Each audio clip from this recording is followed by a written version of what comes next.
5 minutes after 11 o'clock. Thank you for tuning in. In the past few weeks, when we've had a visit from the folks over at the Refuge, we've learned quite a bit about what can be done. You know, a lot of times when we have psychological or substance abuse issues, it almost feels like hopeless. Whether you're the person going through it or a family member, a lot of times it's one of those, what do? You throw your hands up, but what do? You know, and unfortunately, sometimes people end it for themselves, and it's not what we want. So this segment is called Recovery Talk, because there is the possibility that you can be recovered. There's the great probability that you can recover. Kari has been with us before. She is an outreach representative for the Refuge, and you work with all kinds of people that have PTSD and substance abuse issues, etc. So good to see you again, Kari. You look beautiful. To see you. Good morning. Now that you know the camera's there, but you look beautiful last time too. I don't know. It's the way women are, I guess. And Brandy Harris is here. We're meeting Brandy for the first time, and you are a therapist for the Refuge, and you also handle all kinds of different things. I'm guessing you're going to help us fill in the blanks here. In addition to the phone number we're going to give out so that people can call you, do you want to have open line right now for callers? Sure. Okay, so if in the course of this interview you want to call in, feel free to do so. The number is WOCA's Climate Control Source Hotline, which is 622-9622. And in addition to substance abuse, we're going to talk about depression and anxiety today. So good morning, Brandy, and good morning, Kari. Good morning. So do they go hand in hand? Does substance abuse bring on depression? I think definitely. We call that a co-occurring issue, which is we work a lot with that at the outpatient clinic where I am. And, when individuals are struggling with substance abuse, a lot of times it's self-medicating. There is a issue with depression, anxiety going on anyway. Mm-hmm. And then a lot of times when people are using substances, there's a lot of loss that goes along with that in their life. And then they develop depression, anxiety as well. So it's interchange. I mean, they do go hand in hand, definitely. And does it snowball? Does one thing lead to the other, which leads to the other back again? Yeah, there's definitely an escalation there. There's definitely the snowball effect. There's definitely, they call them in the program yets, where it's things that are yet to happen because, I'm not doing this yet, I'm not doing that yet. And then before they know it, things have escalated and they're doing things either substances or isolating in ways they had never done before. It just increasingly gets worse. When we say substances, automatically I'm thinking like alcohol. But could it be something like cake? Or definitely. Is that a substance that's abused? It's, we call that a silly question? Not at all. No? Process addictions is really, and we look at that too, which is something that's very special about the Refuge, where we look at those process addictions, and those could be gambling, eating, sex, spending money, those type of things as well will go along with that. So in the context of today's conversation, somebody's bummed out, they're feeling sad. They turn to a substance, whether it's alcohol or one of the other things you mentioned, because it makes them, they go gambling. They feel good, right? Mm-hmm. Okay, so that's not good. Or is it good? I mean, is there a point where it's okay? When we look at things like disorders or something that's diagnosable, there's a point in, I think, every person's life where you go through certain things, or you're having a day where I'm going to go shopping today. And that's not necessarily, you don't need treatment for that. Right, However, right. If it's affecting your daily functioning, it's affecting your relationships, your job, things are starting to get out of control, you're in debt, you're hiding things, there's secrecy going on, things like that, then yes, that's when it becomes an issue that people need to seek help for. Start to hide it, or can't pay your bills anymore. You see, it's costing you too much, right? Definitely. And anxiety, how do we define anxiety? Anxiety is really, it's a hindrance, a paralyzation almost for people to experience life. A lot of times, and it's different for individuals. We really look at people on an individual basis too. So sometimes anxiety will come out and exhibit itself in different ways. But in a general sense, it brings on almost a paralyzation where people want to isolate. They can't maybe go into a social situation. They don't want to reach out to people they usually talk to. And they really kind of are just in on themselves and not really reaching out to anybody. Oh, that is interesting. I just had a flashback of when I was like in my teens. I was old enough to drive. I was up in New York, and there was a lady I knew. once in a while would call me and ask me to drive her someplace. Okay, so to get to where she wanted, we had to go past the railroad tracks. Well, there was a place where you drove on the tracks, and there was another elevated place where you drove under the tracks, which was farther away.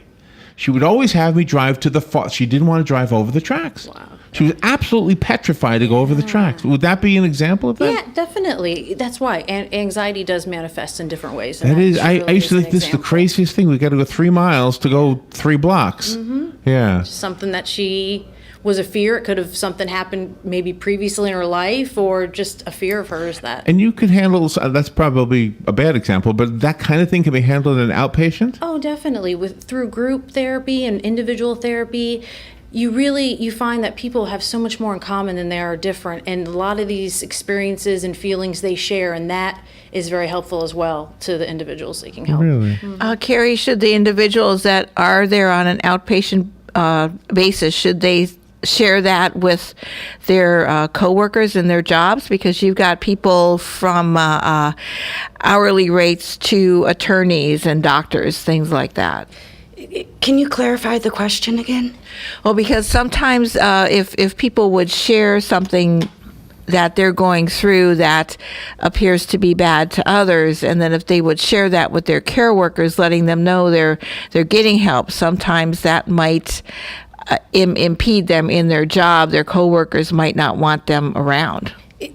Good question. Thank you. I think it's vital when you're seeking treatment to have a very strong support system. Sometimes we will refer to it as a safety net. Is that going to be your coworkers? Probably not, unless there's really a special individual that you have that close relationship to. Again, our program is a 12-step based program, and that there are 12-step groups for other addictions besides alcohol or NA, which is Narcotics Anonymous. And there's help for people that shop or gamble. And we really support and emphasize a 12-step program so people can have that human contact with others that can empathize and that are going through similar things. But they should keep it secret then from their coworkers. It's going to depend on the individual.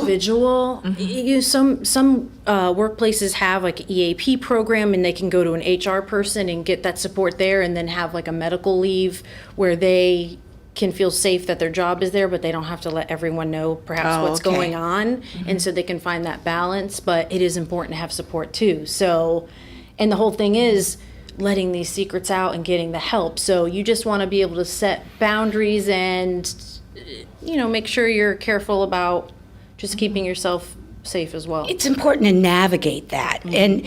And that's what our group therapy and individual therapy will help the individual with. I mean, they will be able to share, their life, and, is it appropriate to take it to the workplace and share it? And like, Brandy just said too, with the EAP programs, there are safe human resources. There's safe people to share that with. And that does come up in group all the time. People get nervous about going back to work or what to say, and we can guide them. Oh, really? And you have a different type of a radio show, because I know that a lot of the listeners, last week we had a wonderful caller who was, I thought, brave to bring up something that sounded like his personal issue with alcohol. That was hugely brave. But I'm guessing a lot of our other listeners would prefer not to be on the radio for fear that somebody would recognize their voice. Yeah. So before we take the first break, can we give out the phone number that they can call where it would be more confidential than a radio show? And because we want to give out the information, what we should have done, I wish we had thought of this earlier, set up a text way so we wouldn't hear, we could just read the things. I don't even know if I could do that on the fly here. But anyway, what is the phone number that they can call at the Refuge? The phone number they can call is area code 352-877-2384. Okay. We'll be right back. We need to take a little break, and we'll continue our discussion about anxiety and depression when we come back. This is WOCA. The weather is brought to you by myfwc.com. Safe boating has no accident. Partly sunny skies today with some drenching showers and thunderstorms mainly this afternoon. High 91 to 93. There'll be a thunderstorm this evening. Otherwise, partly cloudy skies tonight. Low 73 to 76. And times of sunny clouds tomorrow with a thunderstorm possible in the morning, followed by a couple of thunderstorms around tomorrow afternoon. High 91 to 93. From the Florida Weather Center, I'm Stephanie Omo. Stay informed on everything going on in the Villages with the Village Spectator newspaper. The Village Spectator is exclusively devoted to the Villages with news, commentary, and more. And yes, they have Tom's Picks, a free referral for people who are looking for a company to do work for them. Tom's Picks will refer the company that fits your needs, and all we ask is that you tell them where you heard about them. Call Tom's Picks at 804-1223 and pick up your copy of the Village Spectator today. Now read Ocala Downtown newspaper online. Sign up for this year's Marion County Heart Walk and be part of a local movement that's helping others live longer, healthier lives. Join me, Corey Poole, your 2014 Marion County Heart Walk Chairman, and walk with me on Saturday, October the 4th at the Baseline Road Trailhead. It's a free event promoting physical activity and heart-healthy living. To find out how you can help fight the #1 killer of all Americans, visit us online at marionheartwalk.org. It's rodeo time in Florida. The 32nd annual Ocala Shrine Rodeo returns with the best of man, muscle, and a stampede of horsepower. August 29th and 30th, witness America's #1 sport and the greatest show on dirt. Showtime, 7:30 each night at the Southeastern Livestock Pavilion. For rodeo information, call 352-402-8808. August 29th and 30th. Don't miss the Ocala Shrine Rodeo. Listen up. On Monday, July 28th at 11 a.m., our guest on AM Ocala Live will be Edna Turner DiGenesti, owner of Unique Lingerie at Market Street at Heathbrook. This charming lady has been with us before. And it's always fun and informative. You'll learn about what else? Unique Lingerie, proper fit, special gifts. Who knows? Edna may spill some news about a new line she has developed. Tune in at 11 a.m. on Monday and call in to 622-9622 with your questions, or call Edna at 629-5590. Hey everybody, this is Kelly Hart, your new host of the Ocala Magazine radio show. Join me every Friday at 10 a.m. when we bring the pages of Ocala Magazine to life with in-depth interviews from and about your community. So don't miss Marion County's favorite city magazine, Ocala Magazine, every Friday at 10 a.m. right here on 1370 AM and 96.3 FM, WOCA, The Source. All right, 18 minutes after 11 o'clock. Thank you for tuning in this Wednesday morning. It's let's return now to Brandy Harris and Kari Bone. They're here from the Refuge, and we are talking about depression, anxiety, the services that the Refuge offers as far as outpatient services. And there's a program called the Transitions program. So, Correct. Tell me about that a little bit. The Refuge Transitions is located on Maricamp Road, also known as Highway 464. And that is between 36th and Baseline. It's down from Forest High School and right next to the International Auto Body, which are kind of key landmarks there. At the Refuge Transitions, we offer a few levels of care, first being our partial hospitalization. And that would be 30 hours a week. That would contain group therapy and individual therapy. And a lot of core trauma work. You kind of hit on a trauma point earlier with the railroad tracks. And a lot of the things are deep seated. They go way back. Core root. Yes. Even to childhood, right? Yes. And do we, as individuals, deny that, or do we know it, or is everybody different in that regard? I think everybody's different, and sometimes it's a combination. Sometimes people aren't even aware. I hear a lot of clients say, wow, after I got treatment, I just thought this was normal. Maybe everyone experienced this, or I didn't realize how much power this held over me until they were able to take the power back by doing treatment. Yeah, Kari, I mean, you were really brave when you were here last time, and you kind of let us know something very personal, right? And yes. And I could see it. I'm gonna tell you something personal. My sister was had a rough life. She's no longer with us, and she was in her 40s when she died, and she was with alcohol a lot, and I don't know what drugs, and but late in life, maybe 10 years before she died, she let the family know that she had been raped when she was a child by one of my cousins. And then it all clicked. We're not psychiatrists, but we understood that explains the path that her life took. Somehow, that experience made her believe she was worthless. That's what I think. Yeah. That's my opinion. No, I think you're correct about that, at least in some ways, where we get those messages and that's that self-talk, we call it, that plays over and over in our head, those same messages, and it can lead us to not take care of ourselves. And I wouldn't bring up something so personal if I didn't think it was going to help somebody. And so knowing that you ladies can do what you do over at the Refuge, I mean, this would have been life-changing for her had she gotten some help. Had she gone over to see you. And maybe there's somebody listening right now that says, "Oh my goodness, this is too painful to listen to," but they're turning it up, right? Yeah. Because they really want to hear more. And that's that. I mean, that's the life preserver that you're extending to them. Correct. Right. I'll reemphasize this. I mean, we give the individual that safe place to unravel the trauma, as you're speaking in the story of your sister, and we then will understand the addiction. And therefore, then we can create the recovery. Wow.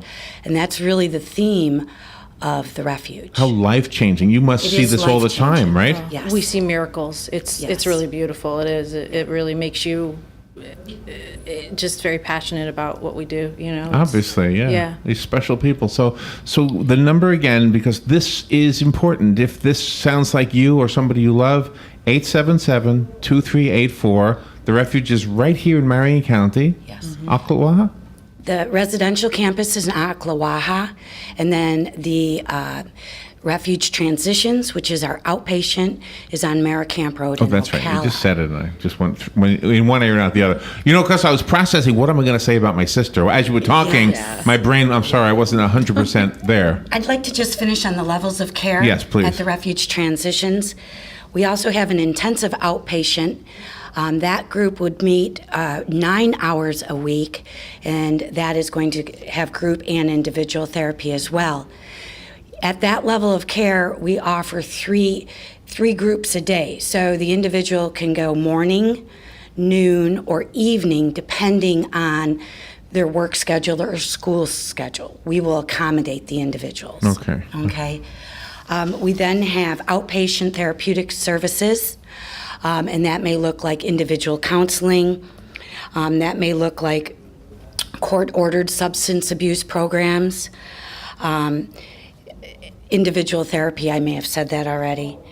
We also have transitional living for individuals, should they need a safe place to live while they're going through treatment at an outpatient level. So that's in Ocala as well. We actually have a 22-bed transitional living apartment, which is staffed by the Refuge 24/7. We provide life skills, transportation. Basically, we meet all their needs except they would have to supply their groceries and that type of thing. So we help them.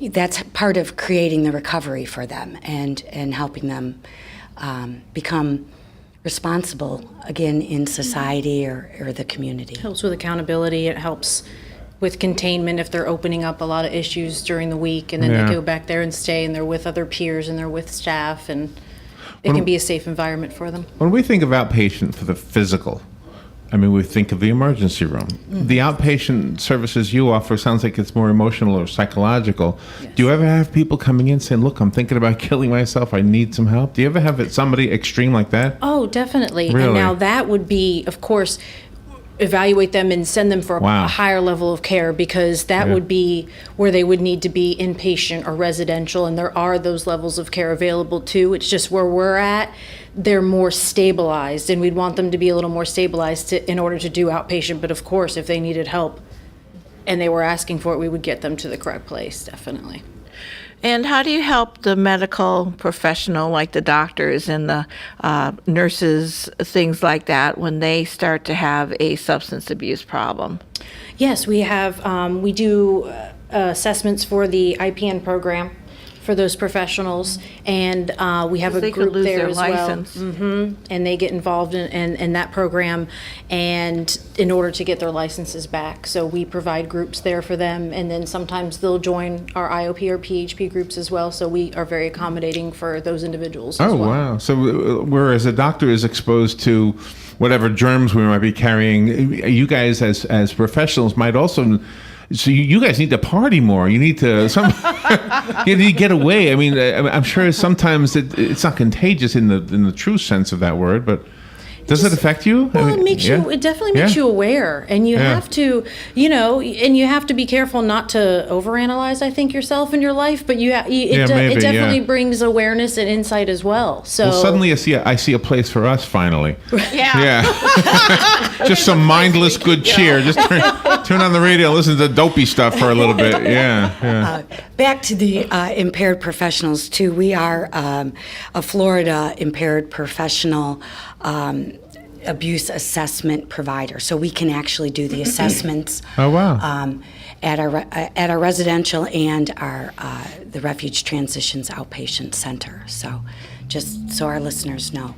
Oh, that's wonderful. Yeah. Did you happen to see the story this morning about the guy who was arrested after he was already in jail? He had raped a girl, I guess, years ago in Massachusetts, was let out, and now he was back in jail because he was doing something. And he was 53 or something, and he said to somebody, it was in the paper, that he fights these feelings all the time. He's got this sexual problem. Is that guy helpable, or do we just say to the jail system, you know what, you guys can have him? I've often wondered about that. I mean, individuals like that, of course, they need some intense treatment. I mean, something like that would be a specialized program for sex offenders, and those are available. And that's something where it's been going on, and it's been this cycle of his entire life. So that would be something, and it would depend on the individual. I would love to tell you every single one of those people can get help for that, and if they're willing, but when you hear about sex addicts, we had a sex addict in here one time, and when he told us what he was literally doing, it wasn't sex at all. He was looking at videos, he was looking at magazines. I said to Robin after the show, I mean, I didn't say it on the air to him. I said, that guy's not sex addict, he's a porno addict. Yeah, right. But could one lead to, I mean, could he literally take the next, and he was actually on to talk about his recovery. So the good news is he somehow. Got some help, definitely. Yeah. Oh, like anything, it could escalate. Yeah, like I mean, people sometimes just start with drinking, then it goes to drugs, then it goes to IV use, so anything could escalate. Wow. And again, all of those things could bring on depression, or depression could send you toward those things. Exactly. Wow. I mean, I'm a recovering alcoholic, so I can speak of that. And, I can remember years ago, too, alcohol is a depressant. So, of course, I'm going to be depressed. I'm ingesting a depressant. Not only am I highly allergic to it, it is a depressant. So, I mean, it's sometimes then for a woman like me, what's driving the horse? And until I would become abstinent from alcohol, could I even start to look at, being depressed? And then I would self-medicate with more alcohol because I'm depressed. So yours was a domino effect too, right? Yeah, it just starts, it just keeps going. So, we provide the treatment at the refuge so you can stop that cycle and rebuild your life. And hopefully all the other things we're saying have made a difference so that somebody pays attention. The big important message is you can help. We can. That's the big important message. The name, the refuge, you couldn't have picked a better name. All right, so the phone number again, and you need the 352 or no? Yes, 352-877-2384. I'll say it again, 352-877-2384. The refuge has outpatient as well as residential programs. Yes. And call them up if you know somebody or you yourself need some help. And don't live your life. I mean, you mentioned students before. It just breaks my heart that we sometimes get to that point so young. Oh. But at the same time, better catch it now than live your whole life like that, right? Mm-hmm. Yeah. Ladies, thank you for coming in. Thank you so much. It was a Brandy, pleasure. Harris, nice to meet you. Yes, you and too. Kari, nice to see you again. Nice to see you. All right, we will take a little break, and Fun with Joe coming up in just a little bit. See, Fun with Joe. If you're depressed, listen to Fun with Joe. It may not cure you, but it'll give you a reprieve for about 10 minutes. Yeah. All right, we'll be right back. Fox News Radio, I'm Lillian Wu in the Netherlands. The first victims of the Malaysia airliner crash arriving there, carried in by military transport plane to the southern city of Eindhoven. Most of the victims were Dutch citizens. There's discrepancy right now in terms of the numbers. We know that there were 298 people, at least according to the manifest. And so far, the suggestion is that 200 bodies are headed to the Netherlands. So there's obviously a gap there, and there have been suggestions from our own Steve Harrigan on the ground that there are still some body parts out in the field. Fox's Ed Henry. In Taiwan, a plane crashing and catching fire after attempting an emergency landing in stormy weather. The transport minister says 47 people are trapped and feared dead. And the Supreme Court clearing the way for Arizona to carry out its third execution